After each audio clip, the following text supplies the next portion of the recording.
go. Welcome to NYCBD with Jeffrey Hill on 710 WOR. Welcome. I'm Jeffrey Hill, your host, right here on 710 WOR Radio in New York City. With me is my producer.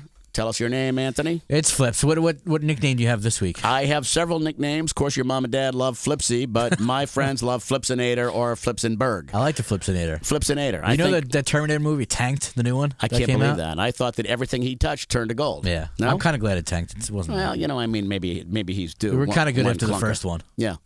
Everybody's deserve a clunker. Speaking of movies, by the way, did you see The Irishman yet? I have not seen The Oh, Irishman. my God, it's so good. It's 3.5 hours, but it's completely worth it. All right. Well, 3.5 hours. Most of my audience can't sit still for 3.5 minutes. Yeah, no, it's a great Scorsese movie. Well, Scorsese makes it worthwhile. That's Flipsy's reviews. All right. Okay. Helpful, my young friend. Movie reviews. I didn't realize we had decided to do a new segment of the show. All right. Let's tell all the folks how they can find us. We're available right here every Sunday morning at 8 a.m. on 710 WOR Radio in New York City. The show becomes available as a podcast on iHeartRadio, iTunes, and Spotify. Just search NYCBD with Jeffrey Hill. The show is also on Instagram and every other form of social you can imagine. That is at NYCBD Official. And, of course, we got Devin running the YouTube video. And number 2, or maybe number 1A, which would be named as Tim. We finally got his name right, also known as the Bearded Wonder. He's here shooting the show. I like the Bearded Wonder. The Bearded Wonder, without any question. All right, so if you want, go to YouTube and hit NYCBD Official. If you've been listening to the show, you know we're pushing the show out a bit to many different verticals impacting the space. 4 weeks ago, we had A.J. Vanderchuk on the show representing sports. If you missed it, go listen to it. It was a good interview. It's a good interview. Together with his brother, he founded VaynerMedia. AJ has now moved into representing 25 NFL players with a new firm called Vayner Sports. All right, 3 weeks ago, we had the legendary Jimmy Cozier on the show, 3-time Grammy-nominated singer-songwriter who gave us perspective on the music vertical. 2 weeks ago, we had Brenda Smith, who runs CB Capital Concierge. Love saying concierge, a little French there. Helping investors deploy over $200 million in capital thus far in the space. Prior to that, she ran a P&L with Merrill at $32 billion, so Brenda is a player. Last week, I hope you listened to that show, an amazing show with B.J. Ganim, a veteran Marine who in 2004 lost his leg when his unit was attacked by an IED.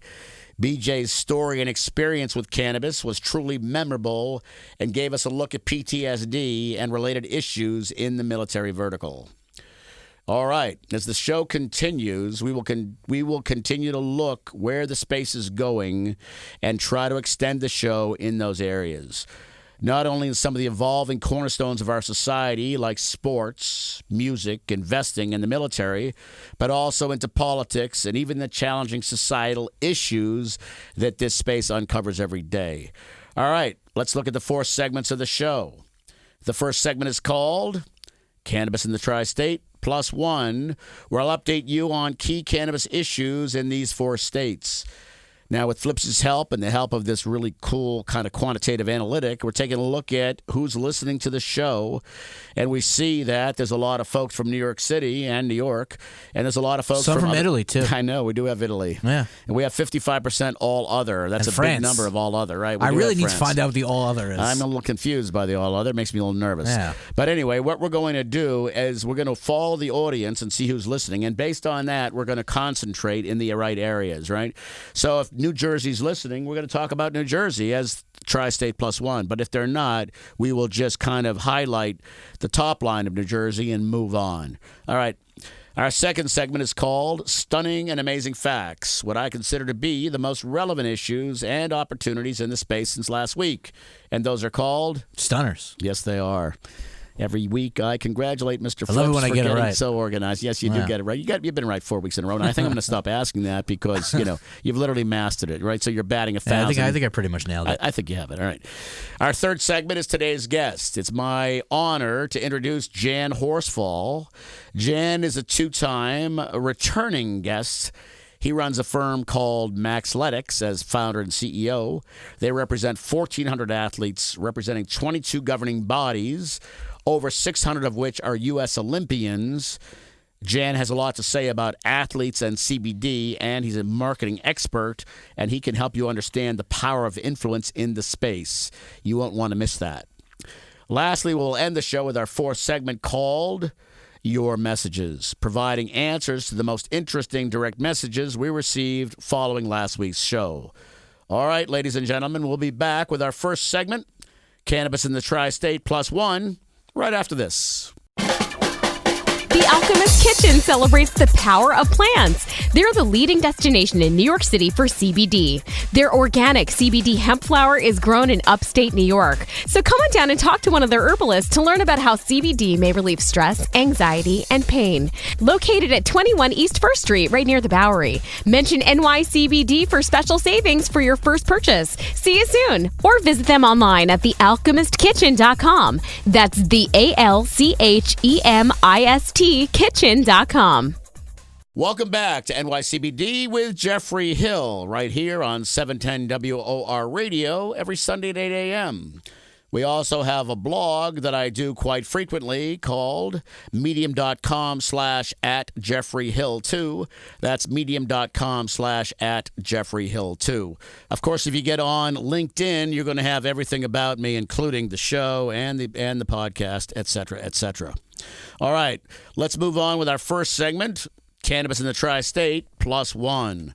Let's begin with New York. If you're searching for clarity on the state's approach to CBD products, decriminalization of cannabis use, clearing the records for past drug infractions, or guidelines in starting up a cannabis-related business, well, you're not alone in any of that. It's time for an updated look, I think, at where we stand with cannabis in the state of New York. So let's I'm do not it. going to be confused anymore after this? Well, I don't know. Okay. Okay, I'm going to try to bring clarity to the confused. Mr. Flipsy, you'll vote later on. Are you confused or not? Yeah. All right, but there's a lot of interesting stuff here. All right, here we go. You may remember marijuana legalization failed to win approval in New York this year, despite many forecasts that this would be done. The state has approved a so-called marijuana decriminalization law, but its full impact hasn't yet been felt. And a bill that attempts to classify or clarify the state's confused stance on cannabis products, like CBD, is still awaiting action from the governor, Governor Cuomo. Let me try to sort out and classify and clarify some of these issues. All right, here we go. 5 issues. Here's issue 1. Will adult, also known as recreational use marijuana, win approval by the state, and when? Well, if you're a gambler, which I am occasionally, I'm going with 3-2 in favor, and it will happen in this coming year. But then again, there was a lot of optimism last year, so who knows? So when are we taking a trip to Ace Safe? You're a gambler. Okay, well, we can certainly do that, Mr. Flips. Okay, let's hold off on that. My favorite game is craps, by the way. Okay. All right, so I'm pretty certain there will be another attempt to pass a bill which will be introduced in both the State Assembly and the Senate. Both houses are controlled by the Democrats. Governor Andrew Cuomo previously opposed to legalization, except for medical use, through his support behind it last year and attempted to have it included in the 19 and 20 budget. In fact, at one point, he had $400 million in incremental taxes associated with adult use cannabis in the state of New York. That's money we could certainly use. All right, but it failed to win enough support. Why? It was challenged by disagreements over such questions as, well, how about this? How retail sales should be handled, how to provide justice for minority communities, whether to allow counties to opt out of retail sales, and whether to allow homegrown plants, among other issues. A big part of the difficulty is that New York, unlike many of the states that have legalized marijuana, doesn't have a mandate from the public. Well, what does that mean? Well, in most states, they took it to a referendum and the public voted yes, right? Okay, what have we done? We haven't done it that way. So there's not really a model for doing it the way we're doing it, right? All right, issue 2. If marijuana becomes legal, who gets to process and sell it? This is one of the complex issues that helped kill last year's legalization attempt. Although Cuomo pledged support for legal marijuana, many pro-legalization advocates accused his administration of favoring a system that would allow large companies to control the manufacture and sale of legal cannabis. What a surprise. Most of the industry would prefer to see legal marijuana opened up to more than just a handful of big companies. I think that seems to make sense. Flips, your thoughts on that? Yeah. I mean, I don't know why they just don't follow what Colorado did. I mean, it's well, the Flipsy, same. Just let's keep things simple here. Exactly right. Well, this is why you live in America, my friend. And why would So any other frustrating. state follow the best model in the industry, right? Yeah. They've been doing it the longest. They made the most mistakes. They fixed those mistakes, and it's virtually the right way to do it. But no other state follows Even the Amsterdam. model. Yeah, it is fascinating. I shouldn't say no other state follows the model. Many are using a gentleman named Dan Pabon, who was on the show, probably about 20 weeks ago. Dan came on, and he did 7 years' worth of work in the state of Colorado, helping design the law there underneath, at the time, Mayor and then Governor John Hickenlooper, right? So that was pretty fascinating. Yeah. All right, and he can be used as a consultant, and he can give you the Denver model, the Colorado model, anywhere. And he is indeed being hired. And so the Colorado model does impact a number of states. Okay. Why does it impact every state? Well, who knows? I can't answer that question. All right. Let's go back. The issue that we're describing also touches on social justice. Advocates favor some sort of incentives to help the marijuana business get a jump start in communities that were most affected disproportionately by high criminal enforcement. And we all know what that is. That's the black and brown community who took the butt end of the penal system as it relates to medicinal, or shall we say, use of marijuana, right? Okay, so that's what that's about. Issue 3. If New York legalizes marijuana, will you be able to grow your own? Who would have thought that'd be a major issue? Well, it's a hot button for those who believe legalization is mostly about individual freedom. And as the Democrats continue to narrow down kind of the race for presidency, the notion of individual freedoms leaning a little bit more left, if you will, becomes more and more of a dominant issue. Cuomo's initial plan did not allow home growing, but some of the other proposals last year would, right, have allowed adults to possess up to 6 plants for personal use. And, of course, let me underscore this, they wouldn't be allowed to sell it without a license. All right, so Flipsy, Makes sense. if we get there, if I come to your apartment, I don't want to see 6 plants. Or let me say it differently. Let's see all 6 plants. Yeah. Just don't sell it, please. No. All right, good. It's all 'Cause for me. I need you here. I need you here. I need you here working with me. All right. Issue 4, New York decriminalized marijuana this year. What does that mean? Well, there are 2 parts to this. One, reduces the penalties for possession. And the other clears the records of past low-level convictions. The new law's big change is reducing this penalty for possession on a go-forward basis. So if you have less than 2 ounces, it goes from a misdemeanor, it becomes a misdemeanor violation. That means just a fine and no criminal charges on your record. That's pretty cool. On past convictions, the Drug Policy Alliance, run by a woman named Melissa Moore, said as many as 800,000 criminal possession cases exist in New York, involving over 500,000 people. Well, that's the second half of this. Expungement, if we get to expungement, all 500,000 people will have that expunged, eliminated from their record. Well, since it's no longer going to be illegal, that seems reasonable to me. I don't know what you think, Flips. I agree. I agree, too. All right, let's go.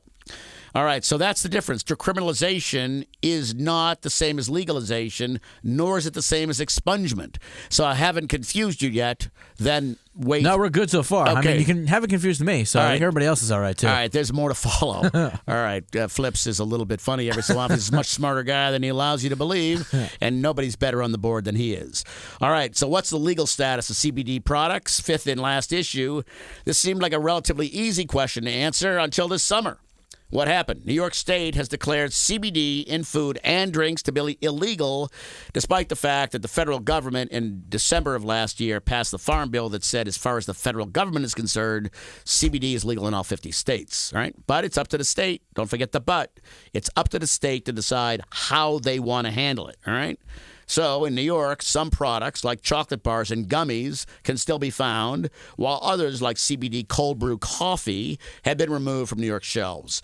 Products containing CBD, which we all know is cannabidiol, can be found almost everywhere in New York, from supermarkets to coffee shops. So what does that say? That says that 35,000 policemen can't work that hard to go into every store in New York and figure out where the CBD is. Having said that, what I described as illegal is indeed illegal in the state of New York, which is different in virtually all states. As we all know, the boom began, as I said, in 2018 when the Farm Bill was passed, from which CBD can be extracted, right, and put into product as far as the federal government is concerned. However, New York is now licensing dozens of hemp growers across the state through a pilot program. Well, the New York Department of Agriculture and Markets issued an advisory letter on July 19th. What did it say? Well, it says CBD is illegal in New York when added to food or drinks. Oh, my goodness. The advisory does not apply to topical oils, patches, oral tinctures, or other uses. It also does not apply to to foods or beverages containing hemp seed oil without CBD. All right, so you can have CBD, as we've discussed, is a cannabidiol, comes from the hemp plant. It's a molecule from the hemp plant. So if you pull out the CBD molecule, well, yeah, you can have hemp oil in it. All right, and it turns out that the state has not enforced the advisory evenly because we still see a lot of this in a lot of stores. All right, so what does all this mean? Means it's confusing. Means it would be helpful if the federal government stepped in. Means it would be helpful if the state was more specific. Means it would be helpful if the federal government and the state level all agreed, heaven forbid, with one another. Yeah. Thoughts on that, Flipsinator? That never happens. It never happens. That's right. Welcome to America. All right, let's move on. In New Jersey, as the cost of medical cannabis continues to be a sore subject among patients, one state lawmaker said he's working on legislation that would help minimize some of the financial burden. State Senator Joseph Vitale, Democrat from the Middlesex, said to New Jersey Cannabis Insider this week he's drafting a bill that would enable state-funded programs to pick up some of the tab. Well, that seems good. With a premium flower continuing to run as much as $500 an ounce, right? And the first dispensary opening 7 years ago, perhaps the state should get involved. Why? Because there's not enough dispensaries to service the need, therefore the price gets jacked up. Classic law of supply and demand, right? More demand than supply, prices go up. More supply than demand, prices go down. Let's try to find the equilibrium, heaven forbid, all right? Until the federal government gets its act together, we should be looking at what we can do at the state level, said this gentleman. The laws governing the state health benefits program and the state health education program could be changed to allow coverage of medicinal cannabis. The Catastrophic Illness in Children's Relief Fund, which helps families in all income brackets defray the cost of care not covered by insurance. Perhaps they could cover cannabis. So said another way, there's a lot of things the state can do to help underprivileged people or people without that much money or military people coming back with PTSD problems, defray the cost, because it could be $6,000 to $10,000 a year.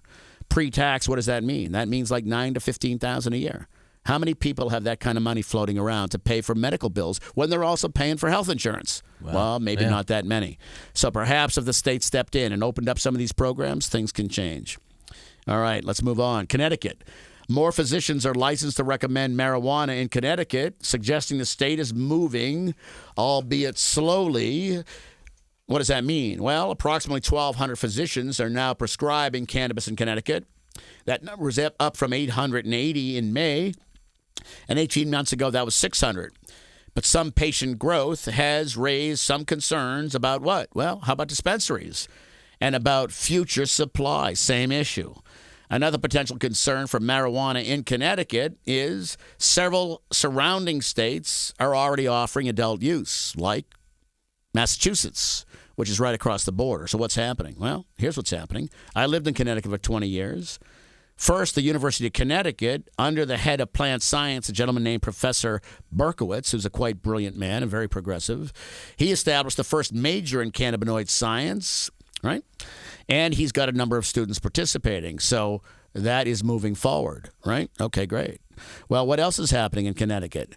Well, you would think Governor Lamont may be a little bolder in his move towards marijuana because people are going right across the border. right? So if you're adult use legal in Massachusetts and I live in Connecticut and I have a depression, anxiety, inflammation problem and I want faster recovery if I'm an athlete, where do I go get my product? Well, I guess I get in my car with my buddies and I drive across to Massachusetts and I get the product and I come back. Connecticut better hurry up or else they're going to lose a lot of money. That is exactly right. Okay. Now, what's the problem with that? Well, if the DEA is sitting there or the FBI that's is a big sitting problem there, too. right? You're now taking an illegal federal substance across the state line. Course. That could be up to 10 years or even more in prison. Wow. All right. So how unique is that? All right.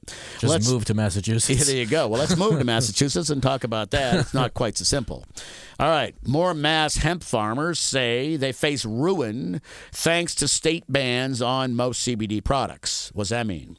Farmers say the disaster they warned of all summer long is here, as tens of thousands of pounds of hemp harvested in the last month and currently drying in barns across Massachusetts have nowhere to go, with edible makers sidelined and other buyers offering extremely low prices to use the crop as biomass for food or fuel. With some choking back tears and others pounding the table in desperation, farmers implored lawmakers in the Massachusetts State House to pass legislation that would override the prohibition on CBD supplements and foods.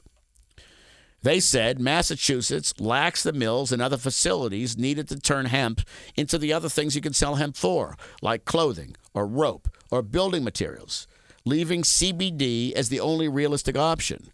All right, think about this, ladies and gentlemen. You got farmers in Western Mass, call that Pittsfield, or upstate New York, or anywhere. The government has said it's okay to farm hemp. Well done. All right, they're thinking $35,000 a harvested acre, up from $10,000 on tomatoes and wheat and these other things that they're growing. All right, so they're excited, and they invest. Like all farmers, they invest everything they have every season and hope to sell it to live another year, right? Okay. Well, under the current state policy, the compound can effectively be added only to topical products such as lotions, which is a far smaller market than edibles and supplements, which the governor decided to make illegal. All right? So said another way, what happens? Law-abiding citizens who are farmers make a decision based on a state and federal law. All right? They plant the farm out, right? They want to harvest. The law changes. Right? Now, what they thought they could sell for a lot of money, they can't basically give away. Right? What does that do? It creates massive disruption in their life, in the economy around them. Their kids' college education is at risk. It's constantly frustrating for individuals to follow the government's direction and then have the government say, "Ha, sorry, just kidding. All right, let's move on." The State House has changed the law, and the market for hemp harvest in Massachusetts has been a race to the bottom, right? So we all understand this.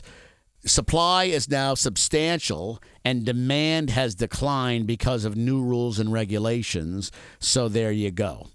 All right. That's an update of the Tri-State Plus One, some trials and tribulations associated with the cannabis category. We'll be back for the next segment of our show. Stunning and amazing facts right after this. The Alchemist Kitchen celebrates the power of plants. They're the leading destination in New York City for CBD. Their organic CBD hemp flower is grown in upstate New York. So come on down and talk to one of their herbalists to learn about how CBD may relieve stress, anxiety, and pain. Located at 21 East 1st Street, right near the Bowery. Mention NYCBD for special savings for your first purchase. See you soon. Or visit them online at thealchemistkitchen.com. That's the ALCHEMIST kitchen.com. Welcome back to NYCBD with Jeffrey Hill, right here on 710 WOR Radio at 8 a.m. every Sunday. After the show airs, it becomes a podcast on iHeartRadio, iTunes, and Spotify. Just look for NYCBD Official. Same is true with all of our social media, including our YouTube channel. Once again, NYCBD Official, all one word. All right, normally we would go into stunning and amazing facts right now, but I think that Flips and I have been doing some hard work along with the rest of the team, and sports is a critically important part of what we're talking about, and I think in many instances the athletes almost qualify the space, and the pro sports kind of define the rule structure. So let's spend the time for stunning and amazing facts on sports. Thoughts on that, Flips? I think it's a great idea. All right, well, let's just go ahead and do that, all right? So despite cannabis legalization polling at an all-time high, most professional sports leagues have strict anti-cannabis policies. Let's go through it. The NFL has announced an effort to study the potential of cannabis for pain treatment, but current players are subjected to at least one random drug test in the offseason, and 10 players per team are selected for random drug tests each week. Penalties range from drug treatment to a year suspension. All right, now what's frustrating about that for me is this. A drug test is a drug test. So they're looking for nanograms of molecules over a certain amount. All right, let's not get into this in too much more depth than that, right? However, you could be oxycodone, could be cannabis, could be a number of other things. Cannabis can be separated out and probably should be, shouldn't it, ladies and gentlemen? We've talked about the medicinal value of the space. Everybody understands its impact on PTSD. It's important for guys with PED, and it's important for recovery. But that's not how it works in sports. A drug test is a drug test. Now, that's not across the board, but that's certainly the case in the NFL. Let's move to the NBA. They did not test their players for cannabis until 2000, and players can expect up to 4 random drug tests each season. Failing a drug test can get a player suspended. They start at one game and go up from there, and they're fined $35,000 for an infraction. That's not a lot of money. Yeah, right. So just think about this. So one of these players makes $30 million. They play 82 games. Divide that out. $35,000 is the tip they give to the guy that carries the coat. Now I know that's a little crazy. It's like 2 minutes in the first quarter. But exactly right. I mean, the numbers are astounding. So perhaps the NBA, if they're going to do this, might as well catch up with their fine levels, huh? All right, moving on. Major League Baseball's drug policy has sadly been brought into attention lately, and this is very, very unfortunate, with the recent death of Angels pitcher Tyler Skaggs, who reportedly had fentanyl, oxycodone, and alcohol in his blood at the time of his death. All right, so I think we're all in favor of drug testing for those kinds of things. There's an individual that needs help, right? And had he been helped sooner, perhaps he might still be with us, right? However, the issue of cannabis ought to be breaking out in our collective judgments, I think, because of the medicinal value of what it can represent and the fact that most states that these teams are in is already medicinally legal or adult use legal, right? All right, in response, the league is apparently in discussion with players, the players' union, of course, about testing for opiates and loosening, an important point, its cannabis policies, according to the LA Times. Although Major League Baseball does not test for cannabis often, it does have some of the strictest penalties for a positive test, ranging from drug rehab to a complete ban from the league after the 4th positive test result. So, as I said, my position on all this, the World Athletic Doping Association, WADA, has removed CBD from its list of prohibited substances in 2017. Some major league teams and other teams and other leagues have picked up on this and others don't. WADA recommends every league decides, all right? All right, so, but not all sports do this sort of thing, and not all treat it like it's 1937 Reefer Madness days. How about the NHL? Let's look at the NHL. I think they're doing it more right. They test for cannabis, but don't penalize the players. It's more to keep their finger on the pulse of what's happening in the league. The other leagues are caught up in the negative stigma attached to cannabis and still base their policies on what I would consider to be out-of-date information. So let's not forget, many of the leagues have sponsors with large pharmaceutical companies and big alcohol. I'm not saying that's an impact, but maybe I am saying that. Not quite sure. All right, ladies and gentlemen, there you go. There's the stunning and amazing facts I wanted to bring you, in this particular case, focused specifically on sports. When we come back, we'll move on to the next segment of our show. Our guest today is Jan Horsfall, 2-time guest of the show. Jan has started a company called Maxletics. He's involved with 1,400 athletes across 22 governing bodies, and 600 of whom are Olympians. So you'll want to hear what he has to say about cannabis and what his athletes have to say right after this. The Alchemist Kitchen celebrates the power of plants. They're the leading destination in New York City for CBD. Their organic CBD hemp flower is grown in upstate New York. So come on down and talk to one of their herbalists to learn about how CBD may relieve stress, anxiety, and pain. Located at 21 East 1st Street, right near the Bowery. Mention NYCBD for special savings for your first purchase. See you soon. Or visit them online at thealchemistkitchen.com. That's the ALCHEMIST kitchen.com. Welcome back to NYCBD with Jeffrey Hill right here on 710 WOR Radio. We're also available as a podcast a couple of hours after the radio show ends on iHeartRadio, iTunes, and Spotify. In addition, we have a YouTube channel and virtually all kinds of social media. Just look up at NYCBD Official. That's NYCBD Official. All right, let's move on to the third segment of our show. Today's guest. I'm thrilled to introduce Jan Horsfall. I've known Jan since 1992. That's quite a while. We've been through some wars together, and we continue to move forward. Jan lives in Colorado Springs, home of the Olympic Training Center. He is CEO and founder of Maxletics, an influencer company. They represent 1,400 athletes across 22 governing bodies.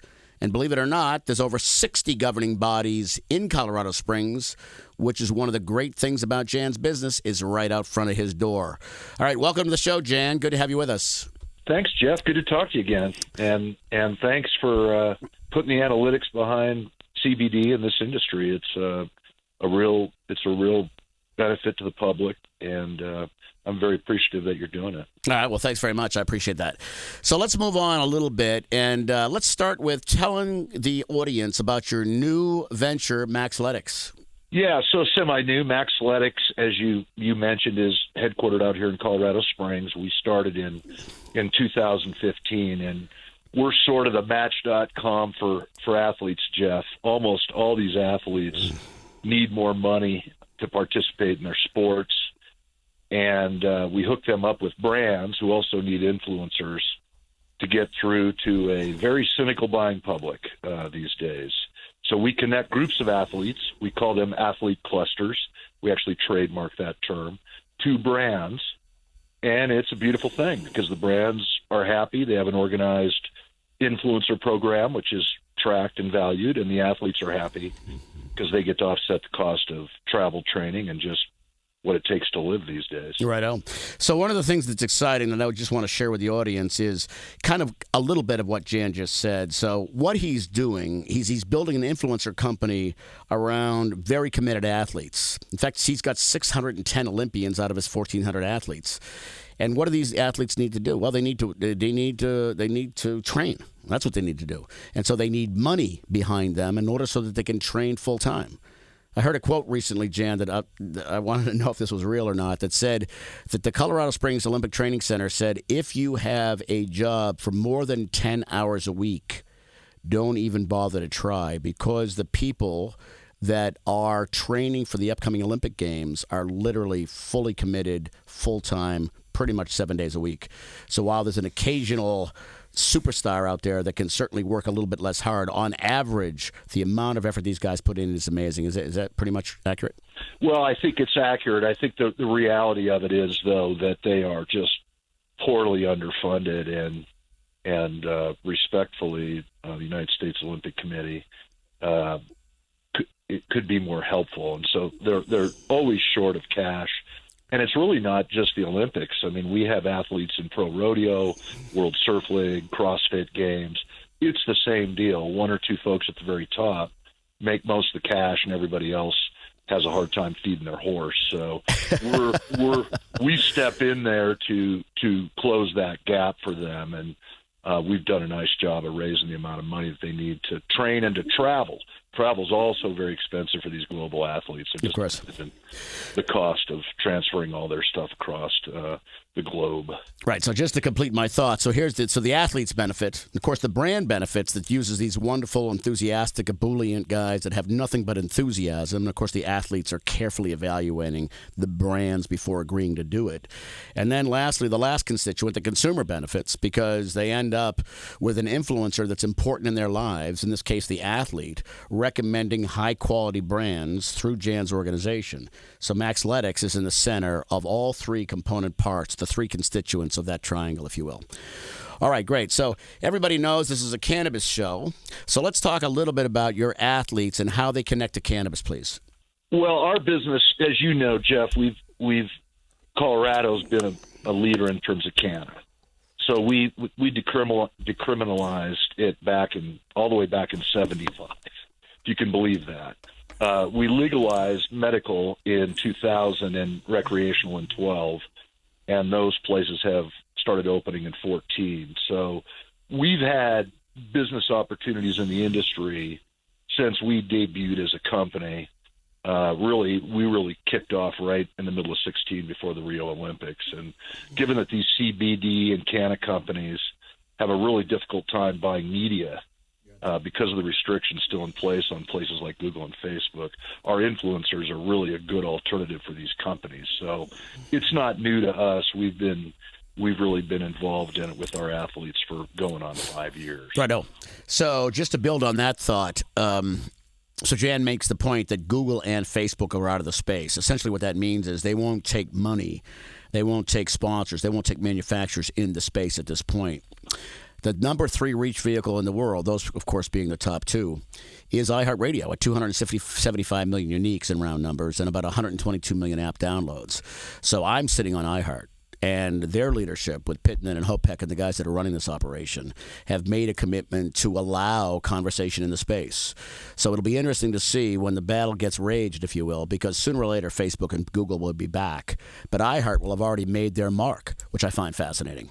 So in the meantime, at some point, you will have the opportunity to take advantage of all of that, right? Because Maxletics' influencer business can only be helped by more platforms. Would you agree?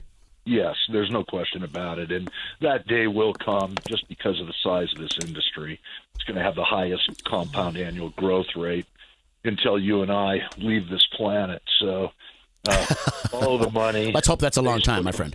Facebook and Google certainly eventually, I think as more laws and better understanding of the space takes place, it's coming. There's no question about it. But today it's not there. Right up. So just to kind of get a little deeper into the cannabis side, I had A.J. Vanderchuk on the show. He represents about 25 NFL athletes. He and his brother started VaynerMedia. And now, of course, he's got Vayner Sports, which is quite impressive, right? So Ray Lewis is in the space. Tiki Barber's in the space. A lot of Hall of Famers are in the space. Of course, Gronkowski just jumped into the space, and we could go into the political world with Weld and Boehner and on that are coming into the space. But let's stick specifically to athletes.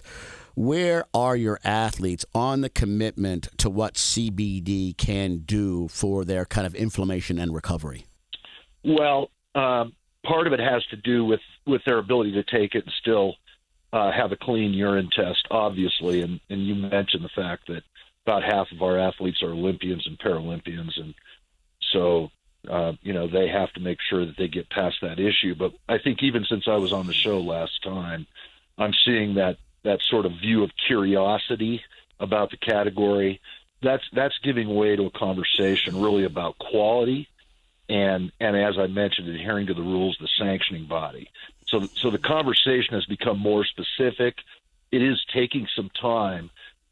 Even though WADA and USADA have approved the use of cannabidiol to help with aches and pains, all other cannabinoids are still prohibited in competition. Right. So just let's back up because you said a couple of important things that the industry knows, but I'm not sure the audience knows. So explain World Athletic Doping Association, which you called WADA, and USADA. Yeah. Explain those if you don't mind, please. Yes, those are the sanctioning bodies for making sure the sport's clean of anything that goes into the athlete body that they would be considered to be performance enhancing. So, and in fact, Travis Tigert, who runs the United States Anti-Doping Association, also lives here in the Springs. He's a good friend of mine. So we've had conversations about these products, and they're slowly allowing the things that really help in, but the product set that's out there that the athletes actually face, in most cases, there is THC present in the CBD oil, so it can show up in a drug test.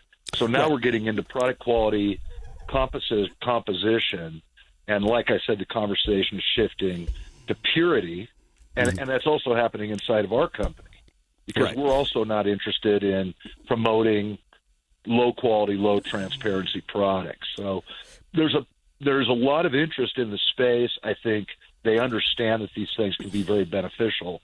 Like everything else, the implementation of use just remains a little bit tricky. Right. So inflammation, Jan, and recovery, we've discussed at length together, are fundamental to the athlete, right? So the people that are in this space are in it because they must manage inflammation and get faster recovery. So if you're in the Tour de France, for example, and you're participating every day, if you're in an Olympic event and there's trials and then there's semifinals and finals or whatever they may be, no matter what you're in, you've got to be able to recover, right? And indeed, if you're a distance athlete, etc., you need to manage your inflammation as you go as well, right? The other dynamic of performance is sleep. And sleep is critical to this. So in my analysis, those are the three fundamental benefits that I've seen in the clinical data that I've looked at. Is that pretty much what your athletes are seeing? And is that the kind of what I'll call the indications that they're looking for as they consider what product to select? Yes. In order of use, they're using it for pain, then muscle inflammation, and then sleep. And as you noted, sleep is becoming a much studied topic in and of its own right. CBD can be very beneficial to good sleep, and athletes realize that's also part of the recovery process.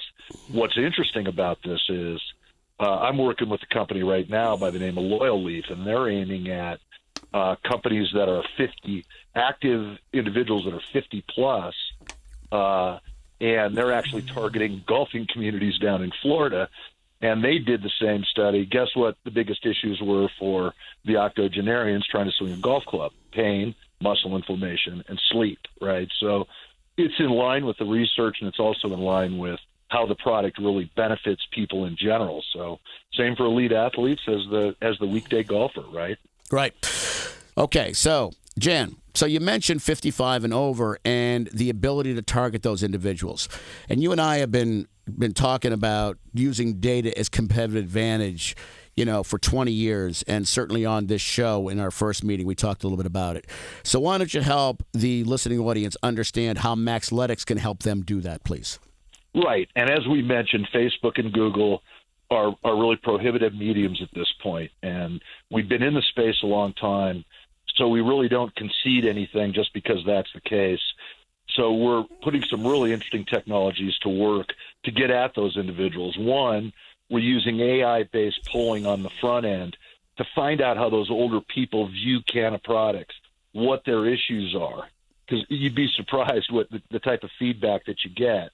So it's very nuanced, and then we roll that data into creative, which gets at those emotional triggers that you and I know need to be in any creative ad message. And then we have a very unique digital approach to target those eventual users of these products. We've got a lot of secret sauce in there that has done very well inside the CBD category right now. Right on. Obviously, our influencers are key, but the digital tools we add on allow us to serve banner, display, video into the devices in the homes of potential users using a very micro-targeted approach. Right. So let's not go any deeper than that because the audience can only consume so much. But I can just tell everybody that some of the work that Jan is doing is very breakthrough, using the most cutting-edge techniques, and it's worth giving him a call and see what he has to say. All right, so let's double back for a minute and let's talk a little bit about some of the dynamics that are happening in the universe. All right, so of cannabis, of course. So let's go to vaping. All right, you're in the center of the space in Colorado, right? And you're in Colorado Springs, which is even more of the center, so to speak. Vaping is a problem everywhere. Massachusetts just made it, they just banned it for 4 months. So did other states. And I believe Wisconsin has set the record banning it for 6 months. All right. What are you experiencing in the way of vaping? What are the athletes thinking? Is it an issue or not? That's an interesting question. I'll generalize slightly. I think going back to the need for athletes to carefully dose if they do use a product like this, they either take drops, Jeff, or they're applying very specific amounts of CBD-based balm. The form factor of vaping, which in many cases is related to smoking cigarettes at some level, it just isn't central to how athletes use the product. So the media has obviously taken a negative situation, added more hysteria to it. So they've done that here again. So at some level, I'm sure it's going to add a little bit of trepidation back into things. But for most athletes, it's not the form factor they use. Right, and I want to underscore what Jan says. Form factor, for those of you listening, means basically the type of product. So, for example, a tincture is a form factor, an edible is a form factor, a vape is a form factor. So CBD is not the problem, right? You can consume and participate in the CBD category a number of ways. Vaping is one way, but quite frankly, it's a very small way as a percentage of total. Really, where vaping is taking place, and I just want to make folks that are listening aware, is it's much more of a replacement to a cigarette product. It is the billow of smoke that is coming out of people's mouths when they're kind of doing different kinds of vaping oils, some of which are nicotine, etc. So you ought not let the vaping scare, which everybody is very disappointed to hear is resulting in sickness and in some cases death, which is quite astounding. But that ought not scare the listening audience or anyone or any of your athletes, etc., away from the category because of what Jan says, that it's a different form factor entirely. All right, let's talk for a minute about Colorado in general, right? So Colorado, center of the universe of cannabis, as I said a moment ago. You're one of 11 states doing it. Right. How does the fact that you're adult use for as long as you are and other adult use states, which you're very familiar with, how does that impact athletes? Or is it more the athletes kind of sharing it among the brotherhood of athletes so it's less state specific? Please. Yeah, like we said, I think the stigma around cannabis died out here, 2.5 decades ago. So despite how the media sort of purports things, the recreational stores opened in 2014, as we talked about, and honestly, that just sort of cauterized, I think, what was a very rational view of cannabis for what it was. It's a flower with a lot of good benefits. And so at Maxletics, for instance, when we look at cannabis products and brands, we're not sitting in the corner making pot jokes, right? We're way sort of past that level of conversation. And the fact that we've grown up in this industry out here, I like to think it means we get it, we study it, we're knowledgeable about it, we treat it with the professionalism it deserves so that it can do the right thing for the athletes and the brands that want their help. So that makes us pretty unique in that regard. I think we're in a rational environment out here, and it's very helpful from both a business and athlete perspective. No, I would agree. So having lived out there in Colorado, and that's, of course, where I spent a lot of my time with Jan, I agree entirely. It's becoming somewhat second nature out there, and they're kind of they're in the undergraduate program of cannabis, and many other states like the one I'm living in, New York. We're basically an elementary school by comparison. I kind of also want to underscore the other point that Jan makes, which is the case for CBD is really understood by the athlete because of the desire to maximize performance, which equals inflammation management, recovery, and sleep, right? And within the community of athletes, it is increasingly understood. State lines are not relevant, right? It's relevant in terms of how they can access things and what the laws and the regulations are, but it's not relevant in terms of utilization, right? I was just recently out in L.A., and I sponsored with my foundation something called the Battle of the Ladies' Day at the Barracks, a fabulous thing run by a woman named Michaela Ramirez. She's on the NGB, the National Governing Body of Ladies Skateboarding, and she started a program called the Poseidon Foundation years ago focused on at-risk youth, and that youth is skateboarding. She uses the skateboard as the titular head of what she's trying to accomplish. All right. Now, among that community, I was out there with fabulous skateboarders, professionals of all shapes and sizes, amateurs, etc. They're dealing with inflammation and they're dealing with recovery all the time. Why? Because they're jumping off 7 stairs and they're falling constantly until they get the tricks right. It was interesting to me that they all knew the CBD story, and many of them are users and they're almost experts.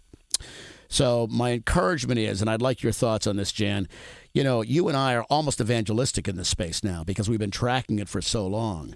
So my encouragement is, instead of following state laws quite so closely and getting hung up on what the assembly says, start listening to the user base, the athletes, the other professionals, the people worried about Parkinson's disease, the people worried about fibromyalgia, which of course is Morgan Freeman's problem, and Parkinson's disease is Michael J. Fox's problem. They're all using, right?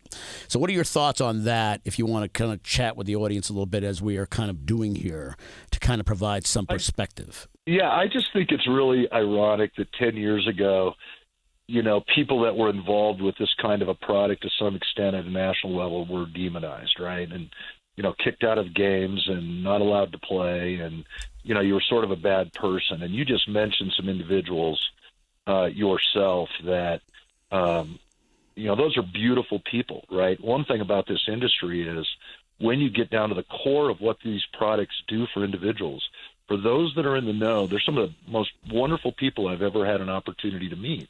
I mean, I mentioned Loyal Leaf, right? Those guys started that business because their father had MS. Of course, That's yeah, why absolutely. they started the business, right? They got into it for that specific reason. He had it for 40 years. And, you just don't see the quality of people like that in so many businesses because, like you said, from sort of the inside out, people that are in the know are bringing something really wonderful to our society. And as you said, the bureaucracy and the laws of the nation sort of have to get in line. I mean, look north to Canada. You don't have to look any further north into Canada to see how they've opened it up and really made it beneficial for their populace. Absolutely. So just for the listening audience, last week we had BJ Ganim on, which is an extension of this conversation. So BJ in 2004 is a Marine, very committed to his military service, goes and fights, and he gets hit by an IED, loses a leg. At least one of his best friends gets killed in that particular incursion, and several other people get wounded. He comes back in 2004, goes through the entire VA protocol, and it takes him until 2016, 12 years, before he finds cannabis and CBD. And now he's one of the true evangelists in the space and was on literally last week talking about it. He's been on the Letterman show. He's been everywhere in the press talking about the value of what this does to change his life. And I think that those are the people that Jan and myself and certainly BJ are suggesting you should listen to, because they are in the space and they're using it every day to make their lives better. All right, Jan, this has been great as always. I'm going to ask you to give us one more answer. So you've got the mic. You got 30 seconds to go here. Feel free to share with the audience anything that you would like, please. Well, I mean, we're always helpful to space. We want to be helpful. You can always reach us at maxletics.com. We'd love to talk to you, and maybe shameless self-promotion, but if you're a brand selling canna products, you really should call us, because I think we're the best alternative in the entire media space. There you go. So, we can be very helpful there. But thank you very much, Jeff, for having me on. It's really been fun talking about this today. Yeah, no, absolutely. So anybody that's listening in the audience, if you want additional perspective on Jan, feel free to get through to me. I know a lot about his Maxletics operation and a lot about him personally, and I have a high degree of respect for both. He is an individual and what he's built. So feel free to send us a DM and we can connect you up. All right, Jan, this has been great. Thanks for coming on. I'm sure we'll be talking down the road. Thanks much, Jeff. Keep the faith. All right, you too. When we come back, the last segment of the show, responding to your messages, is up next. The Alchemist Kitchen celebrates the power of plants. They're the leading destination in New York City for CBD. Their organic CBD hemp flower is grown in upstate New York. So come on down and talk to one of their herbalists to learn about how CBD may relieve stress, anxiety, and pain. Located at 21 East 1st Street, right near the Bowery. Mention NYCBD for special savings for your first purchase. See you soon. Or visit them online at thealchemistkitchen.com. That's the ALCHEMIST kitchen.com. Welcome back to NYCBD with Jeffrey Hill right here on 710 WOR Radio every Sunday at 8 a.m. Hopefully by now you know all about our social media coverage, our YouTube coverage, and even our blog. So I'm going to move right to the close of the show, your messages. We're going to only have time for one letter, and this letter comes from Bob in Parsippany, New Jersey. He says, I did 2 tours in the infantry and got back from Afghanistan very recently. I love what BJ Ganim had to say on your show last week. He lost a leg and seems to be living a relatively normal life. My life has been miserable since I returned. I have a severe case of PTSD, topped with depression, and am becoming in a bit of an alcohol challenged, and I miss the guys I served with. How can I get in touch with BJ and see if he can help me? Well, Bob, first, thanks for your service. Flips and I picked this letter because we want to keep this issue front and center with our audience. Absolutely. That is the trials and tribulations of our returning vets who are struggling with so many issues that cannabis can help address. I will get you BJ's number. Just call us on our line here at WOR Radio and ask for Flips, or send me a direct message, and we'll make sure you guys are connected. All right. I hope you enjoyed today's show and our guest, Jan Horsfall of Maxletics. We'll be back next week for another 60 minutes of the critical issues facing cannabis and CBD, the financial implications, the political implications, the societal implications, and yes, we're pushing it out to sports, music, and the military. Remember, knowledge is built brick by brick. Today, you got my 26th brick. Until next week, this is NYCBD with Jeffrey Hill and the Flipsinator. Bye-bye.